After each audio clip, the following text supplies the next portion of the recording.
and good evening. I'm looking forward to today. We are having a very special wine today. But things to do first. I have beautiful information for today. Let me check this. Really? Yes. 463 tastings of our channel have been played in the last 4 weeks. That's a lot of people tasting wine, a lot of drunk people out there. I'm very proud. That's just of me job. at home going refresh. 463 complete plays of our tastings. Given that most people who watch us don't even live in Madrid, that's impressive. That's good. That's good news. Yes, I'm very proud of you. I'm proud of me too. Now, before we move on, too. Not that one. Before we move on to today's very fancy, lovely, yummy, sexy white wine, we have to go through the usual. Oh, hello, everyone. Hello, Erkan. Hello, Pa. Are we lucky? And do you have already your wine? Oh, don't ask. Well, probably not. God. Anyway, so before we move on to today's wine, as per usual, we always start off with reminding you that if you do a very simple thing, you could win a very nice prize. So, if don't ask. If you take a photo of today's tasting and upload it to your Instagram, your Twitter, wherever we can see it, we will then take your name down. Yeah. And at the start of next month's box, which is ready, by the way. Yes. More on that later. The shop is full of boxes everywhere. It was a very active day for me, walking up and down with boxes. So you'll take a photo. You'll upload it, we'll see it. We'll write your name down. And next month, we'll draw the names out of a hat. So the more times you do it, you have 6 opportunities this month. Running out of time, guys. The more chances you have of winning. And what can they win today? Oh my God, it's heavy. Ooh. It's like a rocket. 3, 2, 1. Detrás de la casa is a Syrah, 100% from the hot region Yekla. The hot region of Yekla. You can see by the size of my face, it is a big bottle of wine. 100% Syrah, I believe it's 18 or 12 or 18 months in oak. It's got a lot of oak, and you can see it's from 2015, so this has got a lot of vintage. And of this, they only make 200 of these. So stop mucking about. And one of them will be yours. Yeah. It comes from Bodegas Castaño, which is actually one of the most prestigious bodegas of Yekla. It's probably the most well-regarded, most critically acclaimed. By far, yes. Yeah. Let me put this down here nice and safe. Right, now I should start. That's safe there. So what are we drinking today? Well, today is I mean, it's a busy tasting. A lot to go on for today. Today we are tasting Martín Códax, and you say, "Wow, that's the wine I see every day in my supermarket." Yeah. Well, not that one. Well, not that one. Probably in your supermarket you will not find Arousa, the beautiful plot wine we have there. Plot wine. This is one of the topics we would talk today. Plot wine, vino de parcela. It's the wine that comes from a specific part of the winery. And I actually found that has certain special weather or soil or environment or orientation. I think we can show you later. I think I managed to find a photo online of the precise bodega, the precise plot of land this is from. But we have a lovely video we'll show you. You'll see it as well.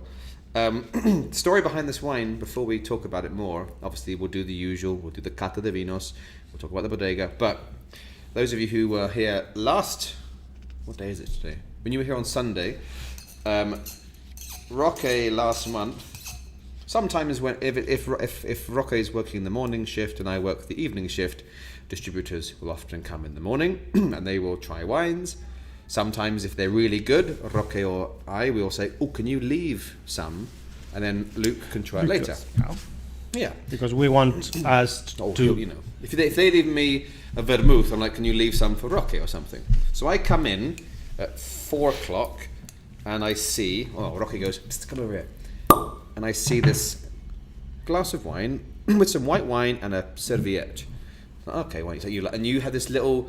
There's a little expression in English. You looked like the cat who got the cream. You were like, try this. So I took the little serviette off. I tried the wine, and I was like, oh, it smells amazing. I had a sip, and I was like, oh my goodness, all this kind of stuff. And then you said, I knew you'd like it, and then you told me what it was, and then you told me we could get it in the box. And I've been waiting for this again ever since, because it's a delicious wine. But before we talk about all this stuff, let's do our cata de vinos as usual. Are you excited? Been waiting for this for days. Well, first things first. Salute to everybody. Cheers. Cheers.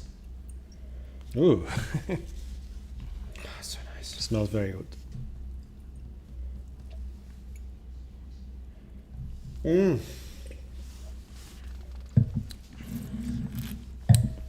This is a good wine. So, let's begin. Well, yes, we have a lot of things to do. Oh my god! Oh my Yeah, god! let's Oh my do god! it. Oh my god! Oh my god! So we are tasting Martín Códax Arousa. Actually, this plot is located in the Ria de Arousa. That's where the wine the name of the wine comes from. It's a very limited production to 6,000. Yeah, it's about 6,000 bottles. 980 bottles. Very specific. Okay. And 1.5. And this is bottle number 3,484. Nice. Oh, it actually is. This is vintage. 2018? Yeah, 2018. 2018. Grapes. What could it be? Albarino. Albarino.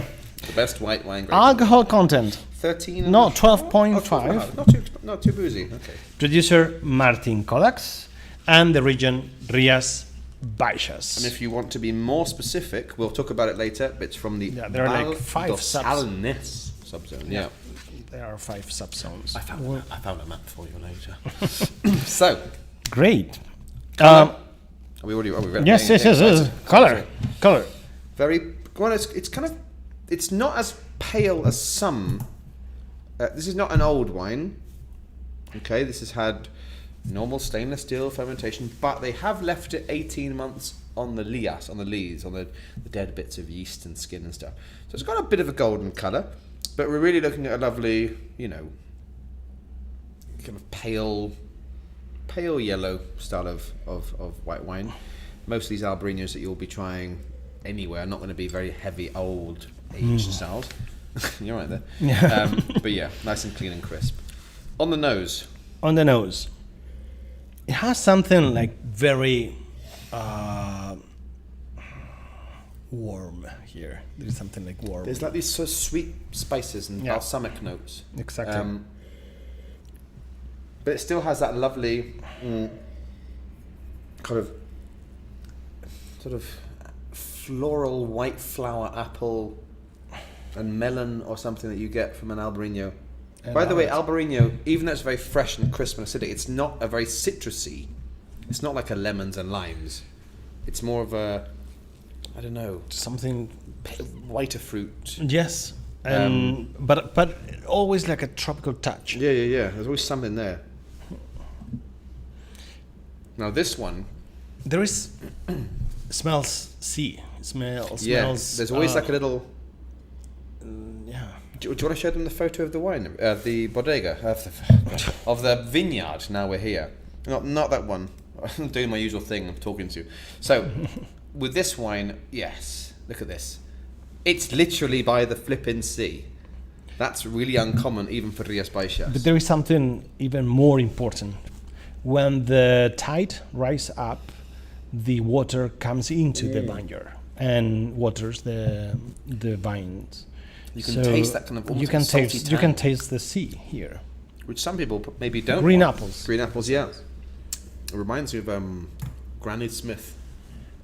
Love it. Which weirdly in Spain you call Granny Smith. No? Yes. You don't call them Abuelita Well, Sanchez. it's not that popular.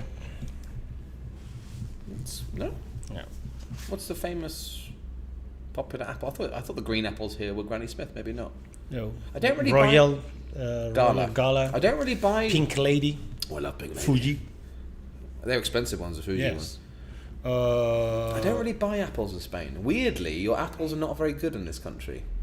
I think it's not cold enough, the weather. No, they're too sweet. But in the north, yes. The Galicians, yes. Asturias is Cider. famous Yes. for their but not so apples. much for eating apples, no? Or maybe Also, you have a big production of apples in all the Lérida, all the Catalonia area. independent apples. Independent apples. So yes, it's not. Remember, this is not an oaky wine, but there is a gentle complexity behind the fruitiness. In the mouth, how do you feel it? It's fresh. It's bright. It's saline. It's sort of. This has some barrels. No, it's 18 months probably Lias. Okay. So there's no oakiness, but there is it's hard to describe. This wine, on one hand, is very light, but on the other hand, it's quite long and persistent.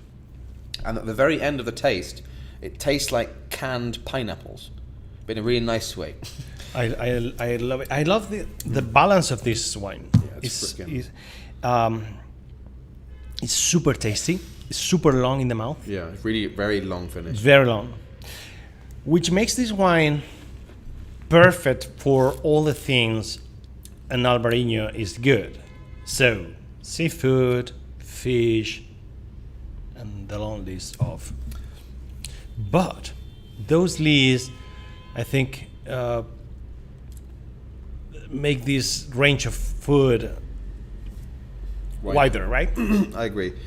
I mean, maybe not red meat. Not red meat, but if you want to go for chicken, for example, or for stews, still not big stews, but there are lighter stews. I also think this would be very good with pasta. with sushi and Asian food. Oh. Maybe even because it's quite Asian food. That's interesting. it's quite refreshing. Maybe even slightly spicy food as well. Like with Thai food and Japanese food, Would I work. think this would go really well. You mentioned seafood. My brother had a very good joke. I don't know if I want to hear it. So Okay, my brother. So he used. Imagine I'm my brother. Hey Rocky, did you hear? I'm now on a seafood diet. I see food and I eat it. No. So, Okay. Well, Jesus, Jack. Risotto. It was a risotto. Yeah. What else we got on here? Well, suggested glass. I could go for a big one. I mean, this is one of those wines that you will appreciate much better if you use a wider Well, the glass you left me was there for a good couple of hours, and it Yes. was so aromatic. Yeah. Don't. If you have the chance to leave this wine open, but not in the bottle, in the glass, And maybe let it get a little warmer. Yes, the temperature shouldn't be as cold as a regular white. Go a little bit, not as warm as a red, of course, but maybe 13, 14. Yeah, it would work. The price. This is not the. This is the, as they say in Hamlet. Aye, there's the rub. It's about 19 euros, 18.80, which for what it is a very good price. It's an expensive wine. But it's expensive by Spanish standards. Expensive for A white wine. what have been established as the price for Albariños from Rías Baixas. It's not a plain Albarino, so it's expected.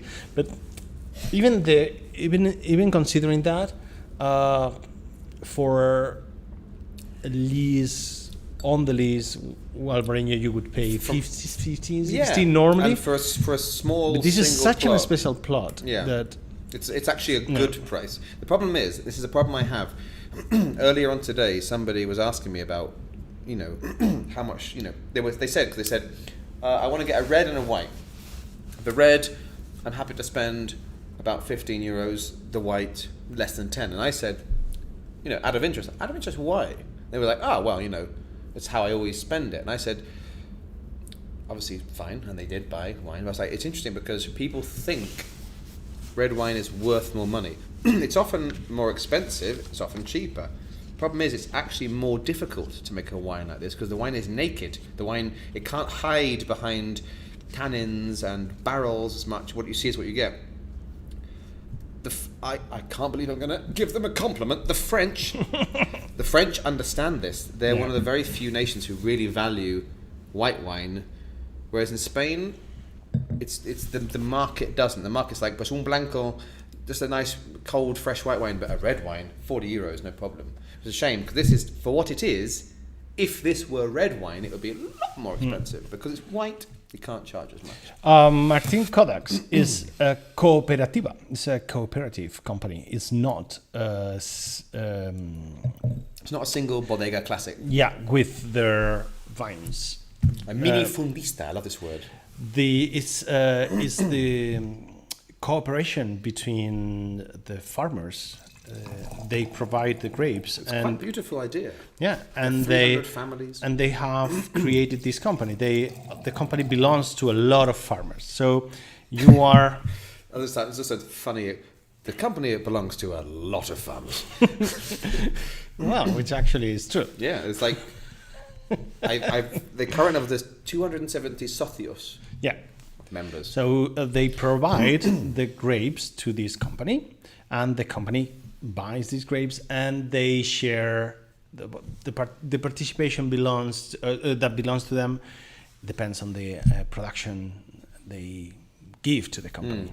So that's the beauty thing of Martin Códax is that it's the power of a lot of farmers together which has built this brand. Which is really important as well in a place like Galicia, because this is Galicia. Because I only learned this recently. I didn't realize they were cooperativa. And It looks like a normal bodega, a fancy old. I am Martin Códax. Yeah. When I and this is my bodega. Can I tell my story now, and then we can lead into this? Okay. Some of you may know that Martin Códax has a weird and special place in my heart. My love of wine started with a Not bottle. a woman, but Martin Códax. I love you, Martin. By the way, Martin Códax was like a medieval troubadour who wrote like poems and stuff. Not the name of the man in the winery, which I thought it was. I was like, oh, Martin, he's a good guy. So I was like, no, that's like saying it's like Shakespeare, like Martin Códax. Fine. So I tried a bottle of wine with an arroz con bogavante, a lobster stew in Guadalajara in La Mancha, and it changed my life. And I've always had a soft spot for Martin Códax. I have to admit, I've written it down here, be brave and speak up. I did stop drinking the normal. If you Google Martin Códax Albarino, there's the classic Albarino bottle, which is a good wine. It's just a more commercially available wine. And I've written here, Carrefour Corte Inglés Al Campo. So it's not everywhere, but it's in a couple of big chains. So fine, good for them, good for the farmers. But when I knew this, I didn't realize it was a cooperative. So of course it's easier to make a wine for more places if you've got lots of people providing high quality grapes. Now this is not that one, this is a single plot, but they have their normal range. But I think it's really interesting because this is quite Rías Baixas is a complicated area with lots of tiny little bits of vineyards pushed in. It's not La Mancha or Castilla y León with huge open spaces. So this is, I was reading and they said Galicia is a land of minifundistas. It's a land of small plot owners. So all Martin Códax Bodega did about 30 years ago was 1986. It was quite an old, thanks to Martin Códax, Albarino was It's like popular. a mosaic. Yeah, it's like a mosaic. And I didn't realize that. And so the quality control is super high. Well, we'll talk more about the bodega is really fascinating, actually, what they do. It's a huge bodega, and when we decided to include this bottle in the box, we were a little bit afraid. Some people would say, okay, this is a supermarket wine. This is not a supermarket wine. This is really hard to find. And even more, is it being one of the biggest wineries in Rías Baixas. They have been so kind sending us this message. I hope Which you'll select now. This message.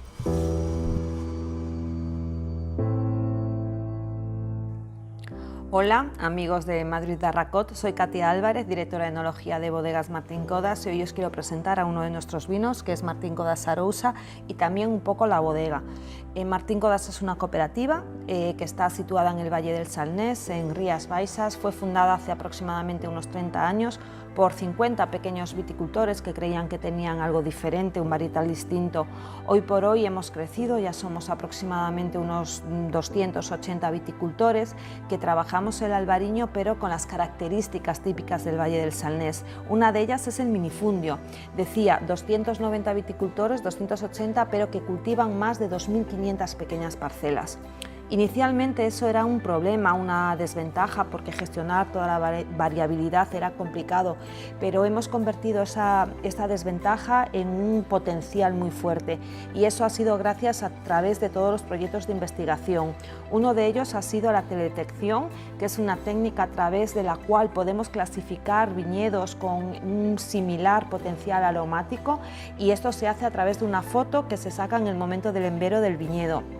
Gracias a esta información lo que hemos hecho es zonificar el Valle del Salnés, y una de las zonas que hemos visto que es diferente, que aporta características distintas, es la zona que nosotros decimos de zona Arousa, que es una zona que está justo en la desembocadura de río Umia, que está caracterizada porque tiene pequeñas parcelas muy antiguas que fundamentalmente pertenecen a pescadores. Son gente, viticultores que tienen doble actividad: a la mañana se dedican al mar o al marisqueo, a la tarde se dedican al viñedo, y la selección de estas pequeñas parcelas nos da un potencial muy diferente.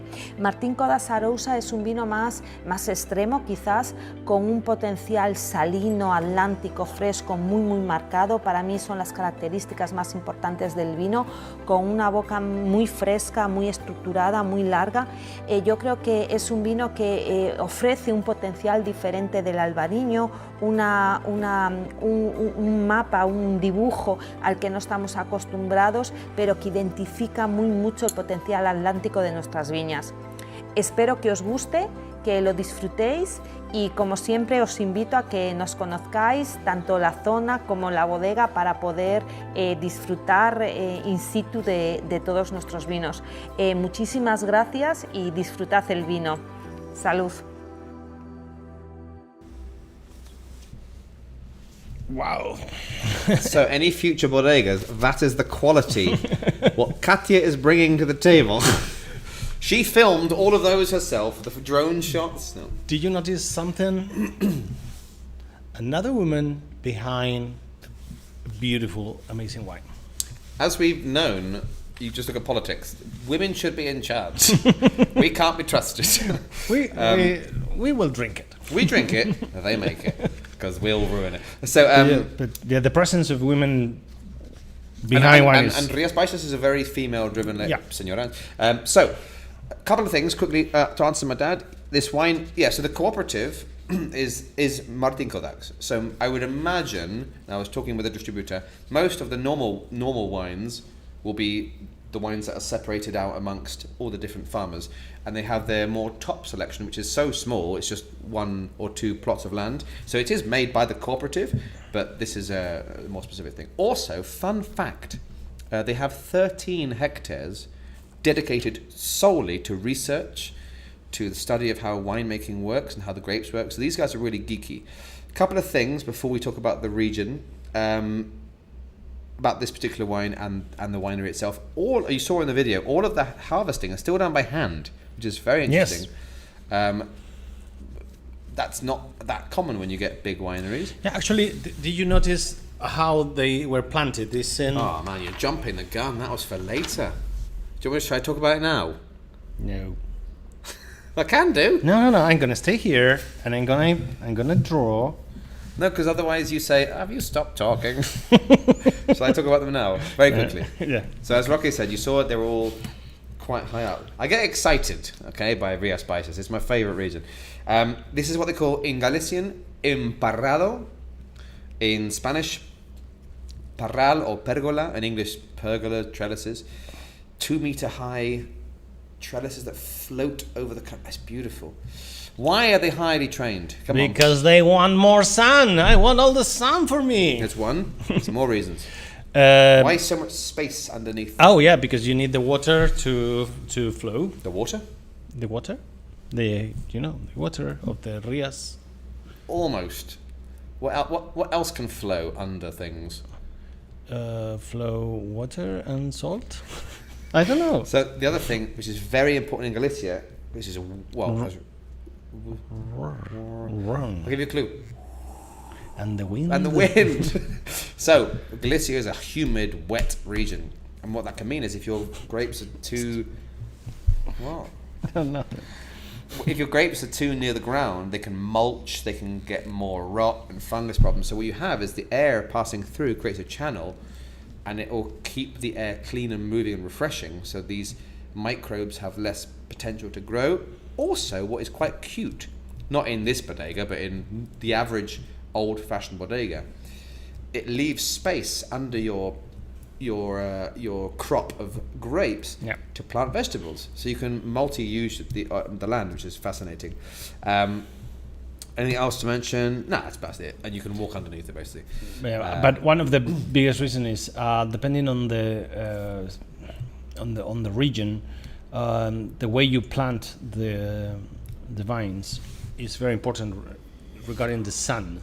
Yeah. If you have less sun, Which doesn't you need exist to much up there. you need to expose better the plant to the Yeah. sun rays. So that is a way that you can offer more space to the plant. If you do like the Basso one or the Espaldera one, especially the Aspaldera, which is too busy. And I think Galicia, well, this is the thing, Galicia rains more than most of England by quantity, but in summer it can still get quite nice and warm, but you still need to maximize that. Well, we're talking a lot about Galicia. Maybe our grand maestro of DO information can tell us all about my favorite little Rias Baixas. When you mean Rias Baixas, you mean this? Oh, there it is. That's the famous Rias Baixas, and it's one of the most important wine regions for white wine in Spain. I mean, the world, come on. With one of the best grapes ever. It's a small wine region, as you can see. It's located in the southwestern area of the province of Pontevedra. Which is a really nice town as well. And it's separated in different subzones or sub-areas, like Val do Salnés, O Rosal, Condado de Tea, Soutomayor, and Ribeira do Ulla. I believe there's a cheese called Ulla cheese. Is that Oh right? yeah. Anyway, I hope it's less smelly than the one we have in the fridge. Man, Yeah. it Rocky smells brought- like a dead Rocky man. brought a cheese. It smells like a corpse, and it's been the. There are customers coming in, and I'm like, they're gonna think it's me. Which is actually Probably could be better. could be true. So. As you can see in the map, the weather can't be more Atlantic. This is the Atlantic weather paradigm. If you once need to explain what an Atlantic wine is, Rias Baixas is the best example. Also I have this other map that Luke Daragot has provided. Yeah, because we have these 5 subzones, it's worth showing you the little zoom in. There we are. Because just a quick word of information. Our wine comes from that orange one there, which is Val do Salnés, which is very much the mythical, classic heartland. It's the historic. It's the superstar, yeah. Yeah. Above that, you've got the green one, which is Ribeira de Ulla. I don't think I've had a wine from Val do there. Salnés, for those who have been in there, is located in Cambados. I ought to have a photo of the town if I've done my planning there.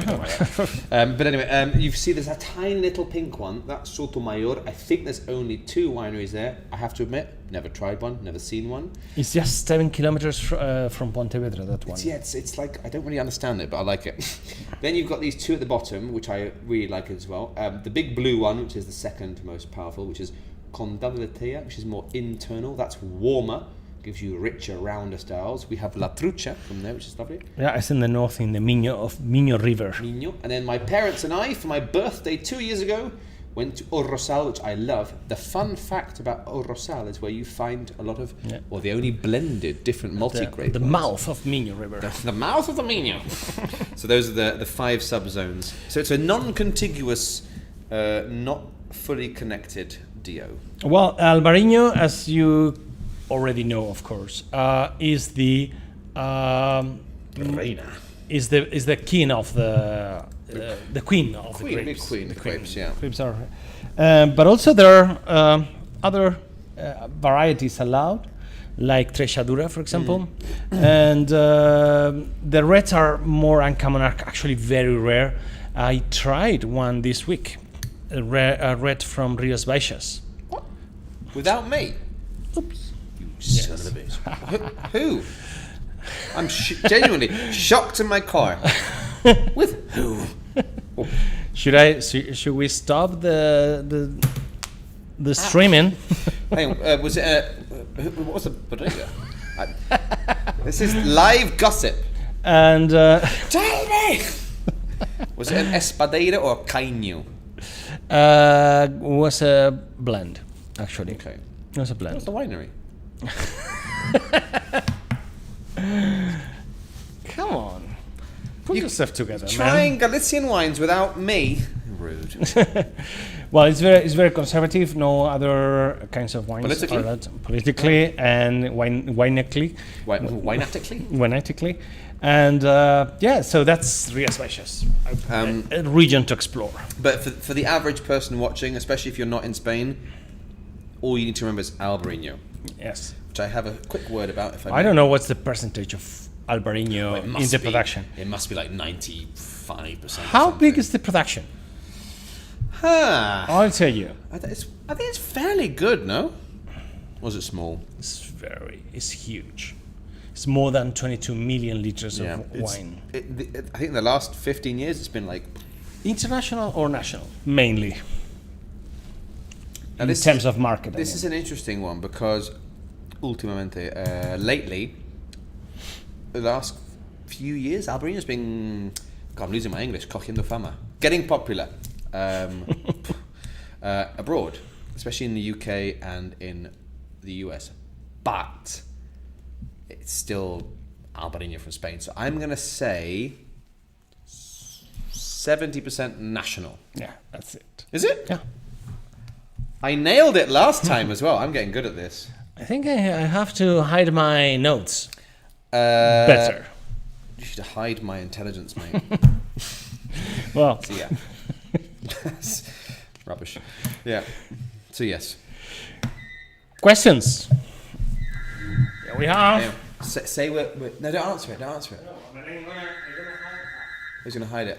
Oh, this is London. We need to take this. It's gonna be 1 minute. I'll talk to you about the grape while he's gone. This is very important now. I've got a picture. Now I know I'm not Mr. Madrid, but I'm going to talk to you guys. There we go. About the grape Albarino. Now Albarino is the queen of the grapes in Galicia, and like Roque mentioned, you do find some other grapes in Rías Baixas.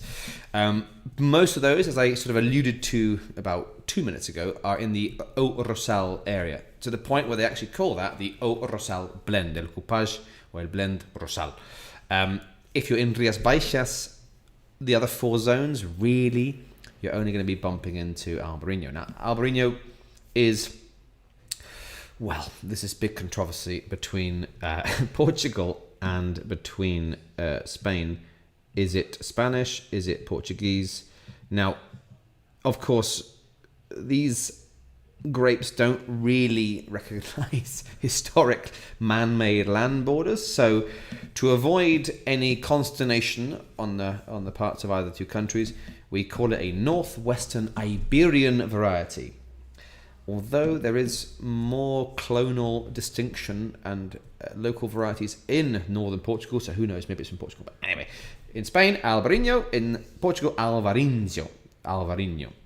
Anyway, so this is an interesting thing, because for a long time there was this myth behind the grape, which they originally thought it was brought by the Suevi, with these kind of these tribes from Germany. Because if you look at the word Albarino, they were sort of trying to determine, given its similarity in profile to the Riesling, that it meant Albarino, the white Rhine, the Rino, the Rhine. So often it was dubbed the Spanish Riesling in the early days, and they thought it had been brought from by these Suevi monks from Germany. Now, thanks to the beauty of DNA and geneticisms, that's not true at all. It is an autochthonous variety from northwest Spain. Hashtag Spain, Portugal are the same. No, they're not. But anyway, from northwest Iberia. Interestingly, there's another grape in the area called Caíño Blanco, which you can sometimes find. And Albarino is actually a parent grape of Caíño Blanco. So basically, this is a classic sort of northern Portuguese Galician variety. Now, what is interesting about Albarino, now this is good that Rocky's not here, I can just bore you to tears about this grape, is that it actively likes a moderate and cool style climate. So in that respect, it's not dissimilar to one of the world's most popular red wine grapes, Pinot Noir. You cannot really, unless you're very, very good at your job, you cannot really have this somewhere too hot, because if that happens, essentially you're going to cook your grape and it's not going to work. So it needs to be somewhere quite cool and moderate. The only problem is it doesn't like wet soil and wet weather, which is the problem in Galicia, which is why, as you can see in this beautiful photo that I've put up, it leads us to these high trained pergola style vineyards. So another thing about it is it's, even though I've mentioned in Arousa you get these blends, it is often a monovarietal style wine. In that respect, again, it is similar to Riesling. This is a grape with quite a strong intrinsic character, and they don't want to water it down. They want, when you're having a wine made with Riesling, with Albarino, it smells and tastes like an Albarino. You can have your local differences, but it is intrinsically, this is an Albarino. And when they ferment it, they often do these quite cool, long, gentle fermentations to extract as much flavour as they can. And again, they don't usually oak it, but it's like this wine, the lees is common. Oh, I've had a great time. Really? I've been boring them to tears about the grape. You can see everyone's fallen asleep in the comments. So this is a wine which ages well because of the acidity and the texture and the sort of the volume of the wine. But yeah. Seriously? Right. I'm going to come back here for a second. How do I put the... Hang on a minute. Oh no. Oh, hang on a minute. I don't know how to bring my face back. Give me a second. Hang on. Yes. Right, I'm back again. Now, while he's away, what are the main differences between Albarino and Godello grapes? Okay, so Albarino and Godello are sort of cut of the same cloth, shall we say. Albarino tends to be a bit lighter, and has sometimes a quite piercing high acidity. So what often they have to do, as in the case with Martín Códax, they have to use this process called malolactic fermentation, which we've spoken about before, and I'm sure you'll remember. This is where you use lactic acid bacteria to change malic acid, which is what gives lemons and limes the tartness, and moves it to lactic acid, which is what you have in yogurt and stuff. It's creamier. Godello tends to be a bit less acidic, but a bit more robust and a bit more punchy. Now, can I, before we move on to the last two, I want to quickly, in one sentence, one paragraph, we have two questions very quickly. Oh yeah, this is very important. Talk about teledetection. Yes. He's back. There's Mr. Professional. Well, it's your country. I did. Your country is calling us because I managed to do the photos. I did it. There was black for about 30 seconds. Customs, UK customs is my new nightmare. What is? I'm going to cover a minute. What's teledetection? Well, teledetection is the easiest, fastest, and more efficient way to control the productions, to control the level of ripeness. Ripe is a very dangerous word for me. Yeah, make sure you pronounce the I. So, they use this teledetection. So it's like drones, isn't it? yeah, there are like drones or something aerial. They take pictures of the different plots, and they know. Do you know what kind of pictures?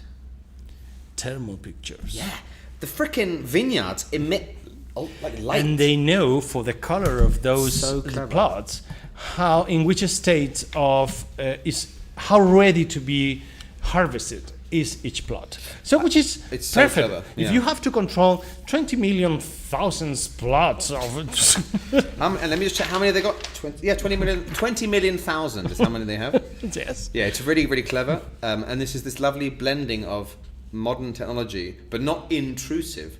Modern technology and traditional wine. It's so clever. Yeah. Because you know you can go, all right, we can pick this now, we can pick that now. 2 questions. They're not long questions. I know some of you want to go to bed, but you stay in here. Adrian, which is your nephew, I think. I know him very well. Just a quick question. He wanted to know, because we always talk about often Pinion guides and stuff. We can show the Pinion guide here. These kind of ratings, and this is such a good wine.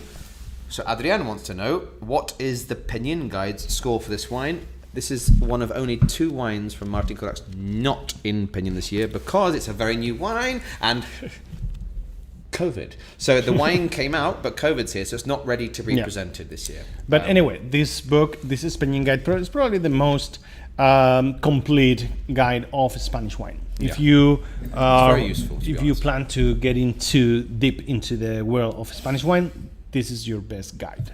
It includes the tastings of, in this case, 2020 is around 12,000 tastings of wines from all over Spain. It's organized by wine regions, and as you can see, it includes the rating of each wine with a number that goes from 0 to 100, but normally the minimum is 23. 83 is the minimum. Yeah, there's no. You never find a wine which is 46. You know? Yeah, and also includes stars. Stars is the Price to quality, right? Yeah, it's the price quality ratio. Yeah. So you could have a wine which is 99, but it's very expensive and maybe should be a bit cheaper. So it maybe only 3. But it's very useful. There are other guides like Gourmet guide.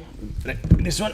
From 2 years ago. Yeah, but it's. I mean, it's. So this is in the new Gourmet. It's like 90 something. I forget, but not yet in this one. It's good. It's good. It's But good. but this is but the this is the main one, the most important one. And another question, which this is my favorite Instagram name, the man with the long back. Oh my god!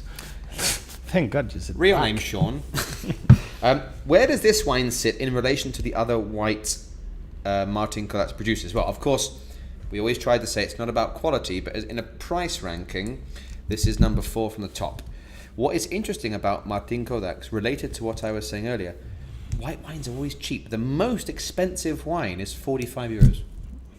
Then it's Vindel, which I'd love to try, which is another plot wine, which is 32.50. Then they have Finca Cieles, which is the other new wine with this one, which is 24, and then this one at like 19.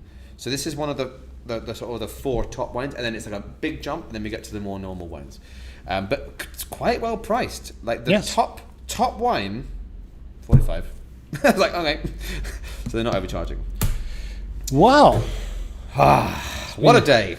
It's so nice not to have to run home. Well, thank you very much for being there. Once again, please give us a like. Give us a like how we doing? right now. Mr. Madrid's going to get Don't all- leave it for tomorrow 4? morning.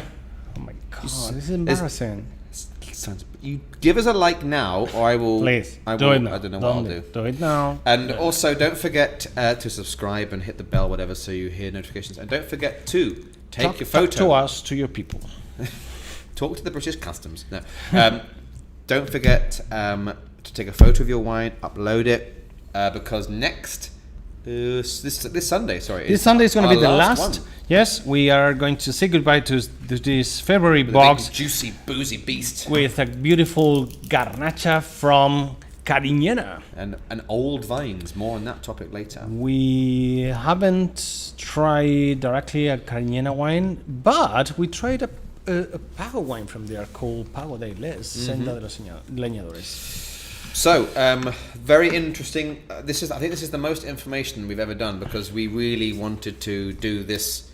Because I think it'll be a long time before we do Rías Baixas again, so we really want to do it properly. What is coming for March? Well, should we tell them now? Or wait until Sunday? Because we can get the bottles ready and show them. it's a little. Well, we are gonna. Come on, it's okay. It's gonna be like an homage to Don Quixote. I mean, only 2 of the wines. We have